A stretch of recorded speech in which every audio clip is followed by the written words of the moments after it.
Shalom, wapendwa katika Kristo. Na wasalimu kwa jina la Yesu Kristo wa Nazareti. Sasa hivi ni asubuhi, majira ya asubuhi. Na nimetoka nyumbani naelekea kazini. Lakini Roho wa Bwana amenipa ujumbe kusema na kanisa. Mungu anadai matengenezo ya upendo. Mungu anadai matengenezo ya upendo kwa watu wake. Kanisa limekosa upendo.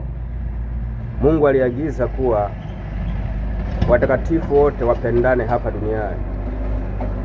Tuwe na upendo hasa kwa waaminio.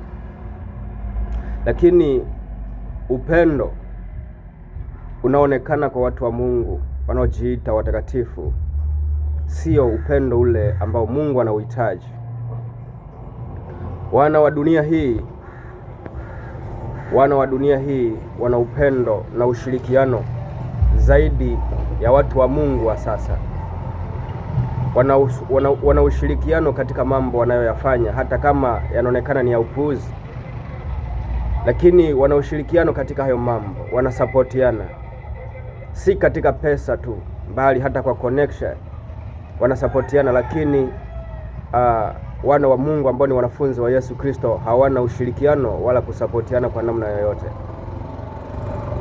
Maandiko yanasema upendo wa wengi siku za mwisho utapoa. Upendo umepoa makanisani. Hawaonyeshi uhalisia wa upendo wenyewe. Kumpenda mtu sio kuwa pamoja naye, mmekaa pamoja naye, mnaabudu pamoja naye, bali ni kuona matendo ya upendo ukimuonyesha katika maisha yake. Huo ndo upendo halisi.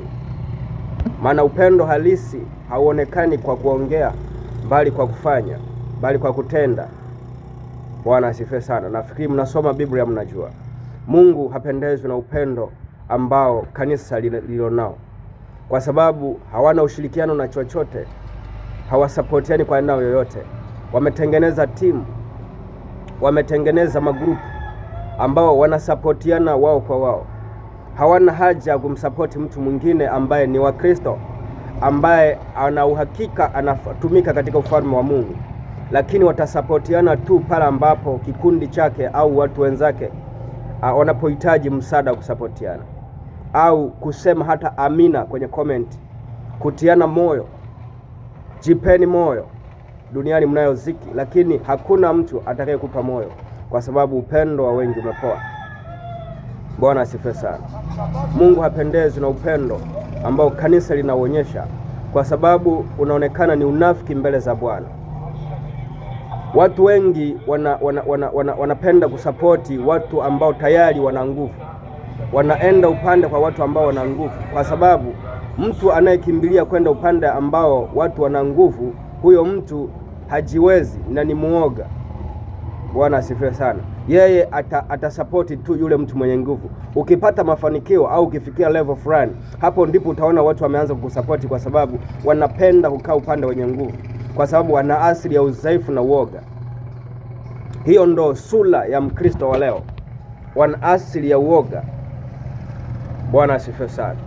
Kwa sababu mwenye nguvu watakayeenda kwake, aidha ana haki aidha hana haki, watachagua kukaa katika upande huo, kwa sababu wanahitaji ulinzi, protection ya huyo mtu wanayemsupport. Bwana asifiwe. Kwa hiyo ninawasihi sana wapendwa, muwe na upendo wa kweli. Mungu anahitaji upendo wa kweli katika makanisa. Mungu anahitaji upendo wa kweli katika huduma. Mungu anahitaji upendo wa kweli katika hii njia ya kwenda mbinguni. Sisi ni wanafunzi wa Kristo, tunapaswa kusapotiana. Ukienda kwa watu wa mataifa unakuta wanafanya mambo ya ajabu ajabu, lakini watapaishana, watasapotiana ili wafikie malengo ambayo wamekusudia kufika. Maana shetani anawatumia kwa ajili ya kupotosha ulimwengu. Lakini watu wa Mungu hawaoni hayo. Hawaoni kwamba kuna kusapotiana, hawaoni kwamba kuna kupushiana ili mtu afike, ili injili ipate kuhubiriwa katika kila mahala. Unakuta mtu anahubiri, anafanya uinjilisti, anafundisha neno la Mungu, lakini hautaona support ya watu wakimsupport huyo mtu. Hautaona support ya watu wakimsupport huyo mtu. Bwana asifiwe sana. Hata kucomment, hata kushare, Hakuna, kwa sababu wamejaa ubinafsi. Upendo ni wa ubinafsi. Mungu hataki, Mungu hahitaji upendo wa ubinafsi. Mungu anahitaji upendo halisi, upendo wa kusapoti pasipo kumwangalia mtu, upendo wa kusapoti kwa kujitoa. Bwana asifiwe sana. Sisemi haya kwa maana nahitaji sapoti ya mtu. Ndiyo, naweza nikawa nahitaji, lakini sisemi haya kwa maana kwamba natafuta sapoti. Ninaweza nikawa nahitaji sapoti, lakini lengo langu ujumbe ufike kwa watakatifu wa Mungu, ili waweze kuwa na upendo halisi, waweze kuwa na nia halisi ya upendo ndani yao, ambao huo upendo ndio upendo wa Mungu mwenyewe. Lakini kanisa la leo limegawika makundi, watasapotiana kundi kwa kundi. Hata kama wakiona mtu mwingine anahubiri injili nje ya huduma yao, hawataweza kumsapoti hata kwa comment, kwa sababu upendo ni wa kinafiki.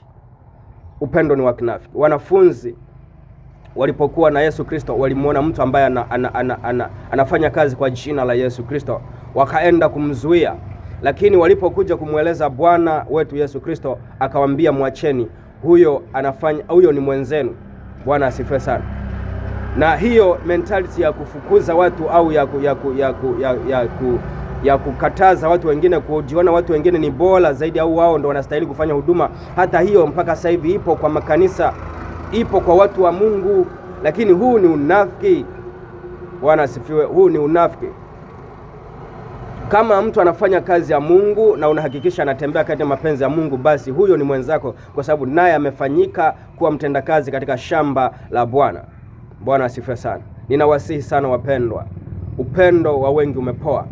Lakini kwa nini iwe upendo upoe kwako wewe wakati huu wa mwisho? Hauoni kama upendo ukipoa kwako wewe wakati huu wa mwisho utaenda kudondoka, au hautakuwa na sifa za kuwa katika ufalme wa Mungu? Kwa maana ufalme wa Mungu havitaingia vitu vinyonge. Bwana asifiwe sana. Kwa hiyo ninawasihi sana wapendwa katika Kristo, tuonyeshe upendo halisi, tuonyeshe upendo halisi. Mungu ametutaka tujifunze kwa watu wa dunia wanapofanya mambo yao kwa juhudi, kwa bidii. Bwana asifiwe. Lakini unakuta sisi hatuna hata hiyo mentality, hata kama ya watu wa dunia. Tunawezaje kuwa nuru ya ulimwengu? Tunawezaje kupindua ulimwengu kwa namna hii, namna ya kutokusapotiana, namna unafiki unaoonekana katika makanisa, unafiki unaoonekana kwa wanafunzi wa Mungu? Hii ujumbe ninaongea, ujumbe Roho wa Bwana amenipa kwa ajili ya watakatifu wote ulimwenguni, kwa ajili ya watu wote wanaomuitia jina lake. Bwana asifiwe sana. Huu ni ujumbe wa Mungu. Ninawapa kanisa upendo halisi, upendo halisi, upendo halisi. Watu wanahitaji mtu afikie mahali fulani, ndipo wanapoona sasa huyu ndio tunaweza tukaambatana naye, sasa naweza nikajionyesha sasa niko upande wake. Huo ni unafiki. Bwana asifiwe sana. Huo ni unafiki. Tutengeneze, tuwe na upendo wa halisi, tuwe na upendo halisi katika maisha ya utakatifu. Utakatifu ni mienendo, ni tabia tunazozionyesha, si kwenda kuabudu. Kwenda kuabudu ni kusanyiko la watakatifu, yani tayari wameshakuwa watakatifu na wanakusanyika mahala. Lakini utakatifu unaanza kuonekana kwenye maisha yetu ya kawaida, namna unavyomchukulia mtu, namna unavyomfikiria mtu, namna unavyoishi, namna unavyosema, namna unavyoenenda. Huo ndio utakatifu wenyewe. Bwana asifiwe sana. Mungu anawapenda sana. Mungu anawapenda sana. Lakini Mungu anahuzunika sana kwa ajili ya muonekano wa kanisa lake. Anahuzunika sana. Na hili ni dhahiri kuwa watu hawataki kuonyeka tena. Watu hawataki kufundishika tena. Watu hawataki kueleweshwa tena. Wamejichagulia watu ambao wanaweza kuwafundisha, wamejichagulia watu ambao wanaweza kuwaonya, mpaka mchungaji wake, mpaka mtu ambaye anatembea naye katika huduma, huyo ndo anaweza kumuonya na akamuelewa. Lakini usichokijua ni kitu kimoja, Mungu anaweza asiwatumie hawa, akamtumia mtu yuko nje, kwa sababu anapima unyenyekevu wako. Usipokuwa mtii na unyenyekevu kwa ajili ya neno la Mungu, basi utakuwa umepotea, kwa sababu wengi wanakuwa watii na unyenyekevu kwa ajili ya watu, si kwa ajili ya neno la Mungu. Tii neno la Mungu, ufuate maelekezo ya amri za Mungu, hapo ndipo utakuwa uko salama. Bwana asifiwe sana. Acheni upendo wa unafiki. Ukitaka kumuonyesha mtu upendo, onyesha upendo wa kweli. Onyesha upendo wa kweli kwa vitu, kwa muda, kwa kusupport.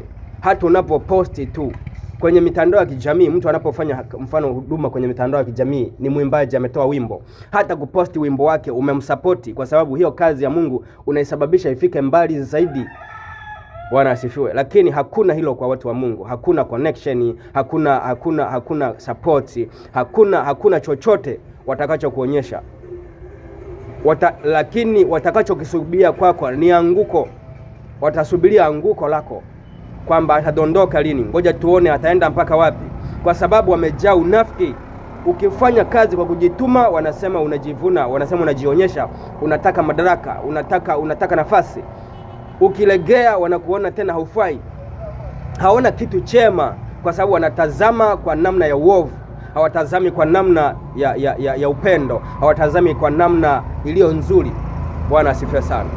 Mungu awasaidie sana. Lakini Mungu amenipa habari hii, Roho wa Bwana amenipa ujumbe huu, kwamba hafurahishwi na upendo wa makanisa, hafurahishwi na upendo wa watakatifu, hafurahishwi na upendo wa wanafunzi wake ambao unaonekana leo. Mungu awasaidie sana na Bwana awabariki sana. Niko barabarani naelekea kazini, nimepita mahara hapa, nikaona nitulie kwa ajili ya kufikisha ujumbe huu, maana Roho wa Bwana amenipa ujumbe huu, na mimi sikuwa na jinsi, nimeona nikurekodi na kuutuma pale ambapo nahitajika, ili kazi ya Bwana niweze kuitenda kwa ukamilifu na kwa uaminifu. Tumeambiwa tuwe tayari wakati unaofaa na usiofaa. Mungu awabariki sana, neema ya Bwana iwe pamoja nanyi.